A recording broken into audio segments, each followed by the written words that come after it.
The Michael Hatfield RE/MAX team presents Real Estate and More. Bay Area real estate is different than in all of America. And why? What's up with home buyers? What's on sellers' minds? How is the market? And much, much more. Now, here's your host, Michael Hatfield.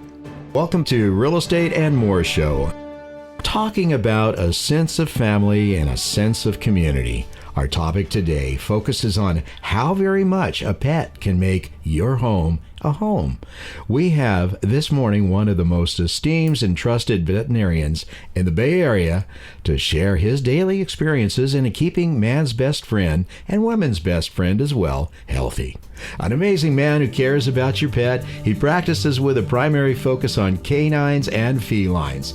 We are fortunate to have Dr. Arman Behboud of Oak Tree Animal Hospital in Danville with us today to discuss some of the latest on animal care. Welcome, Dr. Arman.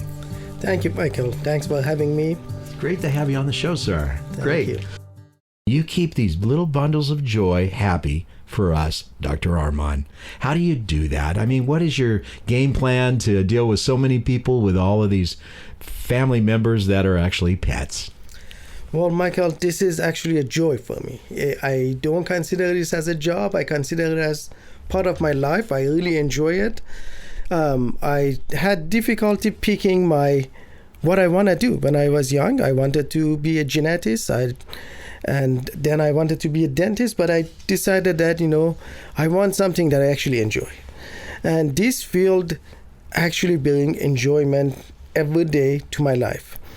Of course, it also has its tough time. We deal with, in an average day, we deal with a lot of different cases.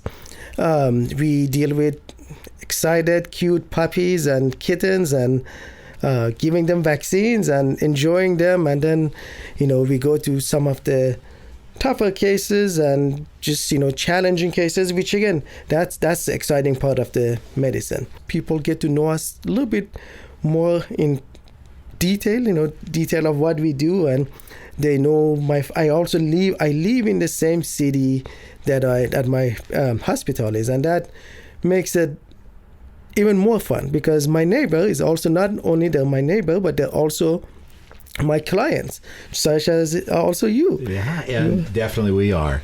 I wrote a little article at one time. It was called "The Home is Not a Home Without Harley." And Dr. Arman is taking care of Harley, and he's doing such a phenomenal job with our puppy, and we're so grateful for it. I noticed as an industry trend, Dr. Arman, there's a shortage of pet veterinarians predicted for 2023 and beyond. I see that you have expanded your days open and daily hours at your animal hospital to 7 days a week and open until 8 each night. Was this industry shortage of vets the reason you did this, or just because you wanted to make sure that folks got their animals taken care of?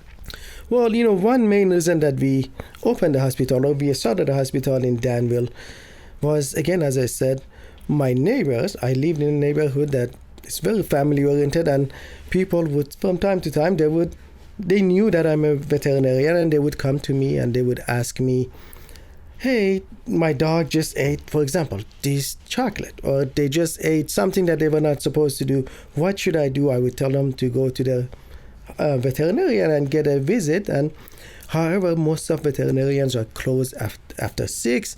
Again, main reason is because there's a shortage of not only veterinarian, but even more important is staff, supporting a staff, which is a very important part of our field.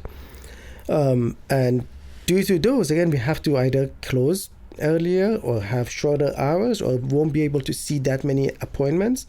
And people call and we are fully booked. I'm sorry, we cannot see you, and we'll send them to emergency hospitals or 24 hours. And those are a little bit different setup than we are. They only see emergencies, and not all the cases are true emergency. But again, we have to send it to them because it's after hours. One main reason, again, I wanted to not open a hospital, but open a hospital that take care of that issue, at least to some extent. We make a little impact on people's requests, my neighbors' requests. A hospital that is open 7 days a week, open till late hours. Again, we are not extremely late, but till 8 p.m., which is better than 6 or 5 p.m. And we are planning to, as soon as we get more staff and more veterinarian, we are going to expand to possibly later. Wow. And yeah. I had a client one time that took her little, I think it was a Shih Tzu dog, yes, to an animal hospital, and they couldn't get to her. And, wasn't really good. So I think she went elsewhere.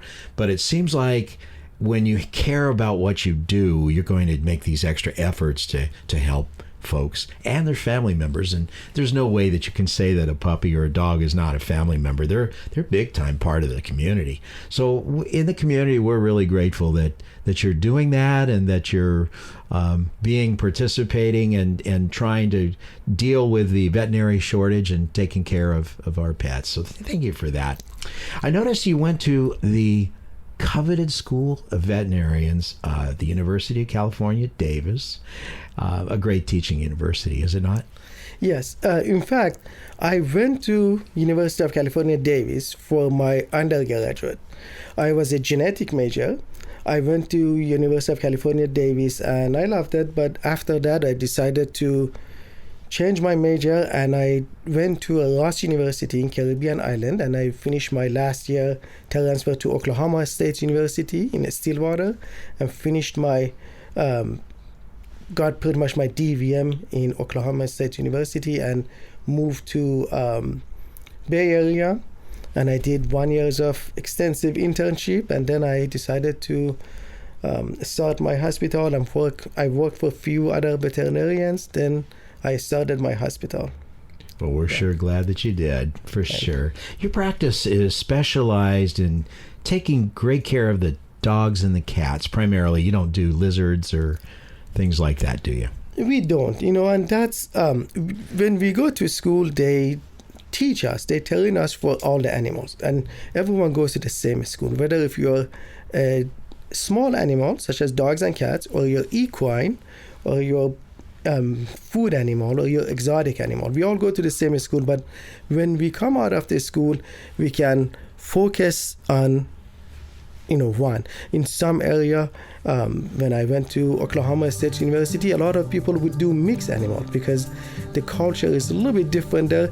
People have big farm, they have 2 dogs, cats, and 2 horses, and 5 pigs, and lots Cows. of different animals. And veterinarians, when they go to visit, they take care of the dogs as well as the cats, as well as the cows, and everyone else. Why not equine? It seemed like equine would be really exciting. We have a good friend that has Sherman Arabian Horse Ranch, and they man, I tell you, they take great care of those horses. The Arabians, they breed them, and I know that there has to be a very good veterinarian taking care of those horses as they go along through life. Why not that for you? Equine medicine is amazing field. I actually loved it when I was at the school. I focused a lot on it, but when I came back to Bay Area, I noticed that you have to. People like it a lot when you focus in whether a small animal or just equine. And equine is a different setup. A lot of time you don't necessarily have a hospital. You go to horses because it's very difficult to transfer sick patients. There are hospitals that they are 24 hours. They have MRI. They have all type of equipment. But most of the time, it's a different setup. You have your van or you have your truck, and you get in it and you go visit the animal. And again, I loved it, but when I came in here, I decided to focus more on small animal, and that's what I picked. That's what you picked, what you wanted to do. Yes. Yep. Some guys like to fly military airplanes. Other guys like to fly airliners. Some people don't even care what they fly as long as they're flying. You actually do surgery as well, do you not? Yes, What's I your do. specialty? Well, I'm not a board-certified surgeon. However, during my internship, I showed extra interest in surgery, and I was always welcome to go to surgeries, and I learned a lot. I learned a lot of different skills from amazing surgeons. Again, and I decided to help out as much as I can in the surgical field. We do A few surgeries, that I would feel comfortable doing: spay and neuter, which is very common surgery in our field. A lot of veterinarians can do that one. We're going to take a short break. We'll be right back. Welcome to the Real Estate Minute with RE/MAX expert Michael Hatfield. Michael, tell us about home inspections. Inspections are key elements in the home buying process. Professional inspectors determine the condition of a property. If a problem arises in an inspection, your agent guides you with solutions to keep your deal intact. Who pays the expense of doing an inspection? Sellers often conduct pre-market inspections before placing their home on the market. Most buyers get their own inspections when in contract. Whoever orders this service typically pays for it. If repairs are needed, repair costs may be negotiated. Does experience help with inspection issues? The more experience an agent has, the better he is able to solve inspection problems for you. Call 925-322-7775 now to schedule an appointment or complimentary home analysis. For excellence in real estate, call the Michael Hatfield RE/MAX team at 925-322-7775 or go to michaelhatfieldhomes.com. Now, back to our show. We're talking with Dr. Arman Behboud of Oak Tree Animal Hospital in Danville. Sometimes we remove a small mass or tumor. We do dentistry. We do some dental surgeries. Again, nothing too fancy. There are board certified dentists that they can do the more advanced surgeries for us. But we do some surgery. We do a lot of surgeries, and we also work with a team of board certified surgeons. The way that they work is they have their normal job. They work at their specialty practices. However, on their days off, they can come to our hospital and they can perform the surgery at our facilities. The benefit of us versus other one is just a little bit lower in the cost of anesthesia and everything else, as well as cost of surgery. But yes, and you have a lot of love for those pets because you've been dealing with a history of them for some time. It would seem like that history is really important. You know who the mom and daddy are. We're mom and daddy humans, yes. But you know who they are, and it's definitely a very important thing to folks these days. And do you ever tend to forget a little bit that you're working on somebody's family member, or do you constantly get brought back to the truth of that? When people come to us, we know that these pets are not just pets. They are part of the family. I have clients that they would go above and beyond, and they do everything. And this is majority of our clients. People are realizing that these are just not animals. They're just they have emotion. They are part of our life. They help us. They support us as much as we support them. They teach us as much as we teach them. And these are important things. And again, I see clients. I don't talk to the patient. I talk to the clients most of the time to get my information. And these clients, again, they're always reminding us that this is part of my family. And we always remember that. We notice that. We appreciate that.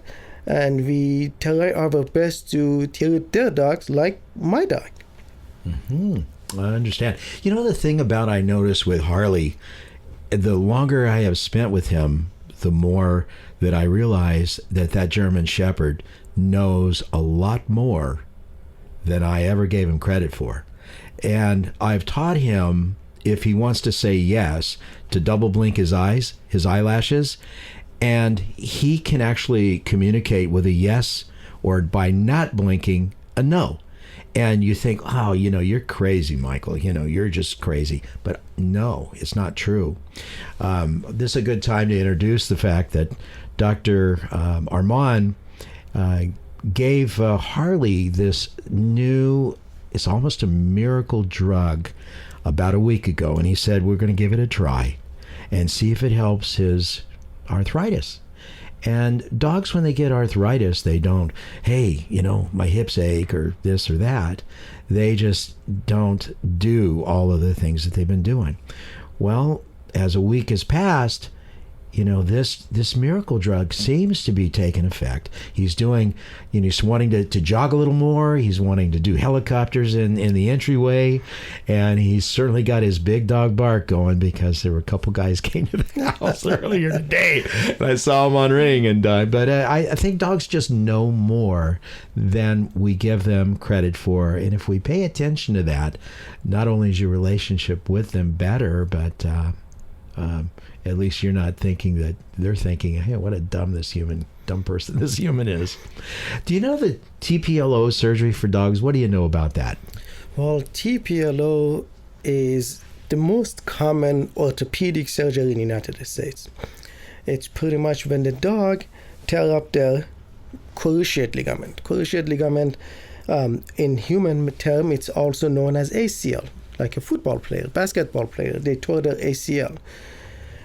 It's in veterinary medicine, the surgery is performed completely different than the way that they fix it in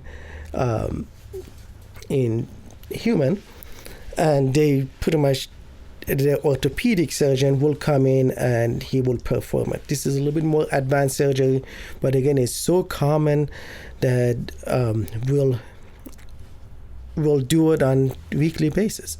We have dogs that they come in, they start showing lameness, and we'll take an x-ray, and then we'll sometimes send them for taking an MRI, and we'll diagnose it, and we'll consult with the surgeon, and the surgeon will fix it. Our Harley had one too. It's probably because we weren't walking him enough, I guess. You got to keep him active every day. And I think that the benefit is mutual, because they keep us active, every day too. So we're talking with Dr. Arman Behboud. He has the Oak Tree Animal Hospital in Danville. Do you actually do those TPLOs yourself, or do you have a surgeon that actually does that with, as a colleague, or how do you like to do that? I don't do them myself, and the reason is because I don't have enough experience. Again, the board-certified surgeon, usually they will perform it. They have a lot more experience than me, and they will come in and they will take care of the anesthesia part and peri-anesthetic, blood work, and everything else that we need to do beforehand.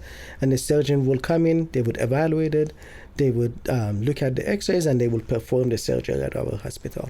That's and fabulous. Michael, just for listeners who don't know what TPLO is, TPLO stands for tibial plateau level osteotomy. Sorry about that. Tibial plateau level osteotomy. It is a short term for the surgery that, again, they change the angle of the knee so the knee doesn't pop out its place. Wow. Yeah, I know with Harley, it took him a while to recover from it, but I guess that's standard. Once you tear one of those things, it's a real issue. So keep walking your dogs and keep letting them walk you, is the way I see it. I notice also you have an education and experience in some veterinary acupuncture. Where would you apply that? Well, Michael, believe it or not, acupuncture is becoming a big part of our field. When I started veterinary medicine, at first I didn't believe in it, because they taught us at the school to some extent about acupuncture, but the focus was mostly on the Western medicine. I remember on the last year of my veterinary medicine, when I was at Oklahoma State University, I had to pass the rotation. One of the rotation was acupuncture, and at first in my mind I said, okay, I'm gonna pass this rotation and move on and move to the actual medicine. But however, when I started it, we would see these patients that they would come into our hospital. We had to, as a student, we had to carry them in, because they couldn't walk. They were so weak on their legs, and they were painful. Some of them were patients that they were experiencing chemotherapy, and they were just not feeling good. And this amazing doctor that we had, she would do acupuncture on them, and this patient, right after one session, they would walk back to the car. They would walk back home. So, which again, knowing that dogs don't have as much placebo effect as we do, I decided that, okay, it is actually working. It is good. So after I finished my veterinary school, I decided to expand my knowledge, and I went to Chi Institute in Florida, and I learned traditional Eastern Chinese acupuncture. This is the Real Estate and More Show. I'm your host, Michael Hatfield. We're talking with Dr. Arman Behboud of Oak Tree Animal Hospital in Danville. It's interesting. I read this quote from C.S. Lewis. It says, "We treat our dogs as if they were almost human. That is why they really become almost human in the end." Now back to Dr. Behboud. He's talking about the benefits of acupuncture. And I'm so glad that I did it. It's not only it added to my knowledge, but also it opened up my mindset that there are alternative medicine. There are integrative medicine that if that Western medication doesn't work, doesn't mean that there's no other option. There are other ways to take care of one problem. So it gives the doctor another arrow in his quiver, so to speak, to attack illnesses for your pet. That's really cool. I had never would have thought that acupuncture would have been a big deal, but listening to someone of your stature talk about it is very, very helpful. So, arthritis is a tough thing for dogs as they get older. You start getting a little rickety. This drug, I've been really impressed with it, with Harley, and he is very much a part of our life. And we want to take great care of him. And having you partnership with you and your animal hospital has just been really helpful. Thank you. My pleasure. But this one type of medicine just seems to be working. Does it work on humans? Well, I don't think there is alternative in human yet. This medication have been used. It just became FDA approved in the United States. It's by a company named Zoetis, and they are. I used it in about probably in the past 2.5 months that we've been having it in our hospital. I use it in probably about 20 to 30 patients, and I've been getting about 80% positive feedback. And people are telling me that, why didn't you have this medication before? And I told them, I said, because it wasn't FDA approved. We knew about it, but it wasn't available to us. And now I'm glad we have option. Again, this is the beauty of medicine, that it's not a formula. There is not just one formula for when you have arthritis. There's so many things nowadays that we can do. Again, maybe not to fix it, but to manage it, manage the pain, and slow down the progression of arthritis, which is very important. And again, I believe it's the same thing in human medicine as well. There is not much that they can do to fix it, but we can manage it. Well, another area that is interesting is people need to take care of their pets' teeth. Because there's so much later in life. One guest said today, she said on the back 9, meaning the back 9 holes, and she was referring to the age of 50 through the end of the dash, But you need to take care of your pet's dental issues. If not, then there's a lot can go wrong with them, right? Yes, that is correct. So dental issues, not only it benefit the dental oral hygiene, but also it's important for the general health of a patient. Those plaques and tartars that they built up on the teeth, they are filled with bacteria, and that bacteria, the first place that they go to the blood and they go to the heart. So it is important to keep a good oral hygiene.